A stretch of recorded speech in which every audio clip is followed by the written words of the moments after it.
caso da perícia particular, ela acontece em um segundo momento, né? Vocês dificilmente são chamados na hora do crime. Dificilmente, mas já aconteceu. Já aconteceu. Mas assim, como que fica para você reinvestigar uma evidência que já foi coletada, você nem sabe se foi coletada da forma correta, como que fica? Tudo tem que ser gerado um laudo, né? Então tem o laudo do local, tem um laudo médico legal, tem um laudo da papiloscopia, do DNA, então por aí vai. Então eu vou ter que fazer o quê? A dinâmica dos fatos, senão, ainda mais se tiver tudo enroscado, né? Que nem alguns casos que eu pego que tá tudo enroscado, tá difícil ajudar a pessoa. Mas diante disso, eu vou analisar quais são os critérios, qual é a metodologia que ele tinha que ter utilizado. É para coletar digital? Ele tem que estar utilizando o pó revelador na cor preta, por exemplo, com pincel, tarará. Então ele tem uma metodologia que ele tem que seguir. Então tudo isso que eu vou fazer. O crime já aconteceu, um exemplo, em 2012, que nem um caso que eu peguei. Eu vou ter que reanalisar ele tudo de novo. Eu vou ter que entender a história. Eu vou ter que ler. Então é muita leitura. Ler as testemunhas, o que estão falando, né? Fazer uma reconstrução.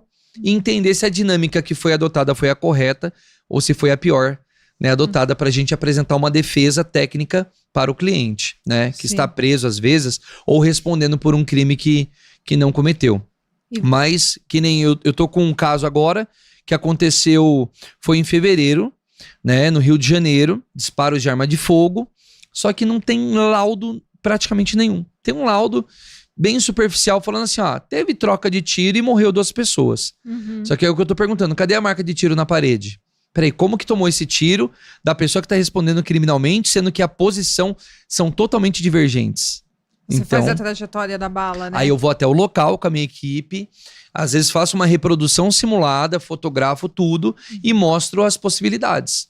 Ali o advogado vai estar apresentando isso em juízo para a defesa do cliente. A gente tem como exemplo aí, num caso onde pessoas foram acusadas injustamente de abuso de menores, a escola base, não sei se você conhece. Sim, eu ouvi falar, inclusive é aquilo, né? Hoje, infelizmente, as pessoas estão ali só para acusar e elas esquecem que dependem de provas, né? Para poder acusar alguém, tem a prova XYZ. E nesse caso, eu acho que é crucial o trabalho, por exemplo, do psicólogo forense, né? Para ele primeiro analisar o contexto do psicológico das pessoas, né? Que nem em vários casos que tem hoje, professor que dá nota vermelha para os alunos, aí quando vai ver ele está recebendo depois um processo de abuso.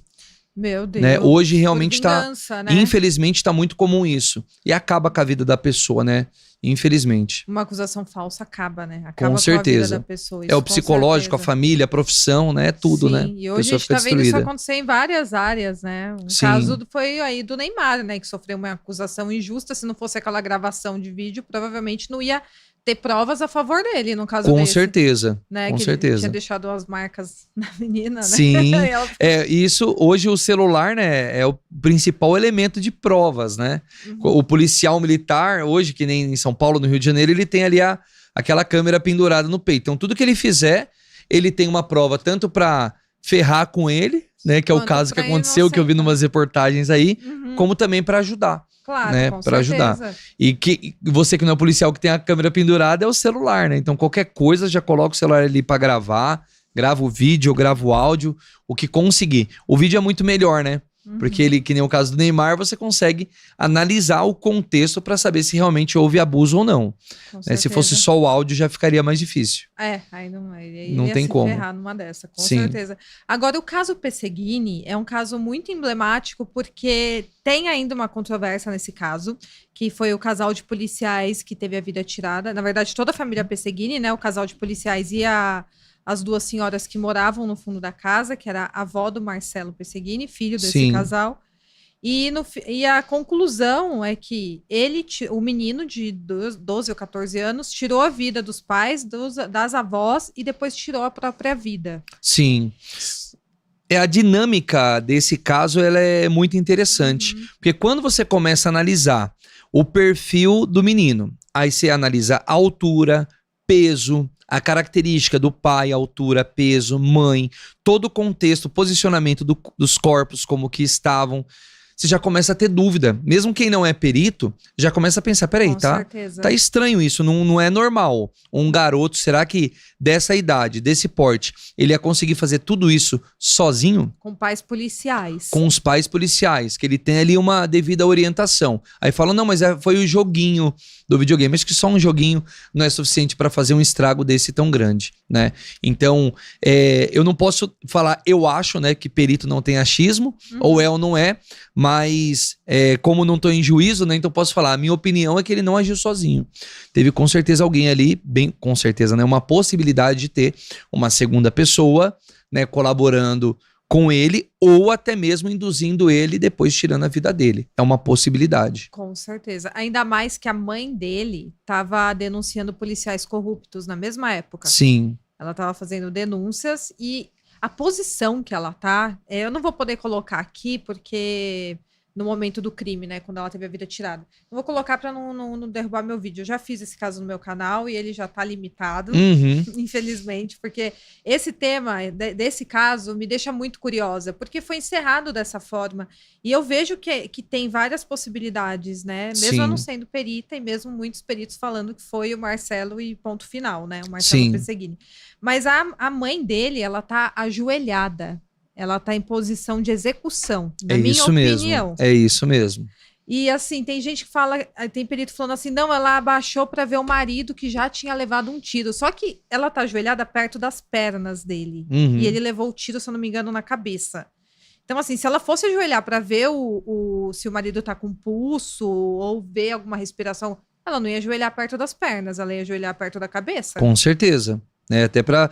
É natural, né? Uma pessoa ali que tá sem vida ou tá desacordada, né? Você vai tirar o pulso dela, o pulso, né? Que tá próximo do tronco, tá em região à cabeça, né? Você não vai tirar o pulso dos pés, né? Uma pessoa que possivelmente tá sem vida. Mas o posicionamento, inclusive, a própria cadeia de custódia, que é o que eu falei agora há pouco, né?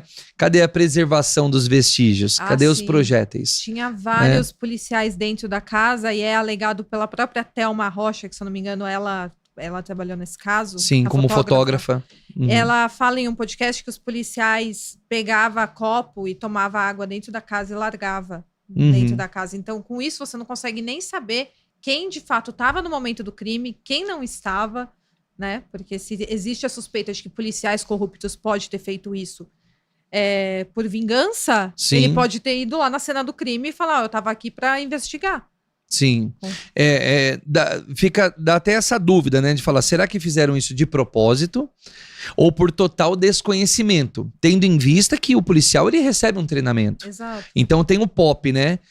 O POP são regulamentos, né? São normas. Tem POP para tudo. POP para entrar numa viatura tem POP.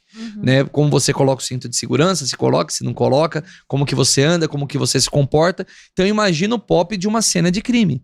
Então é óbvio que eles têm conhecimento. Fala, não sabia que podia beber água aqui numa cena de crime. Isso ele não pode justificar. Sim. Né? Mas realmente foi um caso que foi bem aberto, né? E soltaram, não, foi ele mesmo e ponto. E não queremos mais investigar. Não queremos falar sobre isso, né? Isso.